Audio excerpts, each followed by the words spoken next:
간밤에 북동쪽에 아람 군대가 이스라엘 경내로 들어와서 요단강을 건너서 엘리사를 사로잡기 위해서 도단성을 포위했던 날, 이튿날 아침에 엘리사의 사환 게하시가 아침에 일어나서 쭉 보니까 아람의 군대에 말과 병거가 성읍을 포위하고 있었습니다. 얼마나 놀랄 수밖에 없었겠습니까? 그는 절망적이 되어서 엘리사에게 가서 말합니다. 네 주여, 우리는 이제 어찌 되는 겁니까? 자, 이때 엘리사의 대답이 성경에서 참 유명한 대답 아니겠습니까? 16절을 보면은 두려워하지 말라. 우리와 함께한 자가 그들과 함께한 자보다 많으니라. 참 놀라운 말이 아닐 수 없습니다. 도대체 뜬금없이 어디에 함께하는 아군이 많이 포진되어 있다는 말입니까?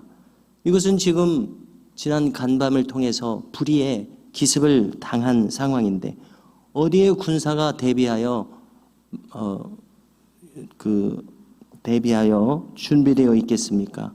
자, 그런데 놀랍게도 이것은 현실 세계의 군사를 가리키는 것이 아니었습니다. 이 군사들이란 영적 세계의 군사들입니다. 말하자면 천군 천사들이었던 것입니다. 성경 이야기 중에서도 참으로 신비한 이야기가 아닐 수 없습니다. 일반적인 생각으로는 당연히 받아들이기 어려운 일입니다. 그러나 우리가 받아들이기 어렵다고 해서 영적 세계가 존재하지 않게 되는 것은 아닙니다. 우리가 모른다고 해서 있는 것이 없어지는 것이 아닙니다. 즉 하나님의 경영하시는 바가 없게 되는 것이 아닙니다. 그러므로 우리는 이때에 믿음의 차원에서 이 놀라운 영적 세계의 일을 수용하는 이 믿음의 발동이 필요합니다. 그리고 하나님을 믿는 것이므로 전적으로 수용하는 것이 필요합니다. 자, 이 상황에서 엘리사는 게하시를 위해서 기도하려는 마음을 가지게 됩니다. 이 사람의 눈을 열어서 저 영적 세계의 군사들을 이도 보게 해달라고 기도합니다. 자, 그러자 하나님께서 이번에는 게하시의 눈을 열어주십니다. 영적 세계가 보이도록. 이제 그가 영적 세계와 현실 세계를 모두 보게 되었을 때 깜짝 놀랄 만한 상황이 지금 펼쳐져 있습니다. 온 산에 불말과 불병거, 이것이 가득합니다. 불병거, fire chariot. 우리 이제 불의 전차라고 하는 영국 런던 출신의 에릭 리들이라고 하는 이 올림픽 출전 선수의 그 이야기를 나중에 중국 선교사가 되는 이분의 이야기, 영화 제목이 바로 이 불병거, 불의 전차였었지요. 자, 이 불병거가 가득합니다. 엘리사를 둘러싸고 보호하고 있습니다. 자, 이때에 아람 측에서 어떤 사람이 엘리사를 향해서 내려오고 있었습니다. 자, 이 위기의 상황이 계속되고 있습니다. 엘리사를 지금 사로잡으려고 오는 와중 아닙니까? 엘리사는 이때의 기지를 발휘해서 다음과 같이 기도하게 됩니다. 원컨대 저들의 눈을 어둡게 하옵소서, 그리하여 저를 알아보지 못하게 하소서. 참 당시에는 사진도 없고 어떻게 엘리사를 알아볼지 참 막막하게 느껴지는데요. 아무튼 거처와 또 행색을 통해서 엘리사라고 아마 짐작을 할 것 같습니다.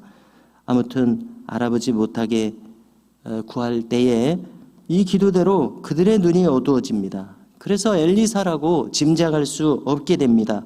이때 엘리사는 담대히 나서서 이제 그들을 어떻게 요리한다고 말해야 될까요? 어떻게 이들을 인도하는지 이제 들어보십시오. 자, 이렇게 말합니다. 이 길은 여러분들이 찾는 길이 아니요, 이 성읍도 여러분들이 찾는 성읍이 아니요, 나를 따라오시오. 내가 여러분들을 인도하여 여러분들이 찾는 사람에게로 나아가리라. 이렇게 말합니다. 그 엘리사 선지자를 만날 수 있도록 인도하겠다는 겁니다. 그러니까 이것은 상당히 적극적인 대처입니다. 지금 그들의 눈을 어둡게 해서 그들에게 벗어나기 위해서 안 보이는 곳으로 도주하듯이 가려는 것이 아니라 이들을 이끌고서 지금 오늘 우리가 본문을 읽었습니다마는 사로잡으려는 이러한 담대한 계획이 있었던 것이죠. 자, 이렇게 친히 그들의 안내자가 되어서 그 군사들 모두를 놀랍게도 도성인 사마리아 땅으로 인도하는 겁니다. 자, 도단 성읍을 에워쌀 정도로 많은 군사가 왔었을 텐데요. 소수의 병력만을 이동하게 되었는지 전군이 이쪽으로 인도되었는지 정확히 알 수는 없습니다만은 분명한 것은 이들이 정신을 차리고 보니까 이 군사들 모두가 사마리아 성 경내에 깊숙이 들어오게 되었고 이제 이 상황은 그들이 사마리아 성 내에 포로로서 갇히게 되는 상황이 연출되게 된 것입니다. 자, 이들을 다 사마리아 성 경내로 인도한 엘리사 선지자가 다시 기도합니다. 이제 이들의 눈을 열어서 보게 하소서. 그대로 이들의 눈이 또 열려서 정신을 차리고 보니까 자기들이 사마리아 성 한복판에 들어와 있게 된 것입니다. 자, 이 적진의 한복판에 이렇게 들어와 있다는 그 자체가 이제 심리적으로 크게 위축되지 않겠습니까? 이러한 모든 상황을 이스라엘 왕이 다 지켜보고 있었습니다. 그리고 이제 엘리사 선지자에게 자문을 구합니다. 뭐라고 엘리사 선지자를 칭하는지 들어보십시오. 내 아버지여. 그래서 이제 이 왕에 붙인 아합 왕만 하더라도 엘리사 선지자를 핍박하느라고 바쁜 사람들 아니었습니까? 그런데 지금 이제 엘리사 선지자의 영적인 이 위상이 얼마나 높아졌는지 내 아버지요. 어느새 군사 고문이 되어 있습니다. 자문단이 되어 있습니다. 자, 그래서 묻습니다. 이들을 어찌하리까? 내가 치리까? 이렇게 묻습니다. 그러자 엘리사가 대답합니다. 그들을 공격하지 마십시오. 전쟁 포로라고 할지라도 함부로 대하지 아니하거늘 전쟁도 하지 않고 칼 한 번 휘두르지 않고 사로잡은 이들을 어찌 치겠습니까? 그렇게 하지 마시고 오히려 떡과 물을 주어서 그들을 융숭히 대접해서 돌려보내십시오. 이렇게 평화적인 대처를 하라고 합니다.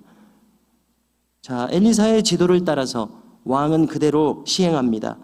그리고 이제 떡과 물을 마신 다음 쉬고 나서 아람 군대들은 안전하게 그들의 본국으로 돌아가게 됩니다. 이후로 아람 군대가 함부로 이스라엘 경내에 침입하지 못했다는 기사로 이 이야기가 마무리됩니다. 참 이와 같이 엘리사 선지자의 행적들은 참 놀라운 일들이 가득합니다. 그래서 오늘 이야기에서 우리는 어떠한 교훈을 얻을 수 있습니까? 하나님의 사람에게는 하나님이 참으로 함께하여 주시는 보호하시는 은총이 있다는 것을 알게 됩니다. 그러므로 혹 어떤 감당할 수 없을 것 같은 역경이 우리에게 닥칠지라도 우리가 아주 낙심하고 말아서는 아니 될 것은 이것은 이제 불신앙이 될 것이기 때문에 그렇습니다. 이제 하나님은 어디로 가셨는지 온데간데 없어지고 자기만 홀로 남아서 이 무거운 역경을 감당하는 불신앙의 자리에 있게 되는 것 아니겠습니까?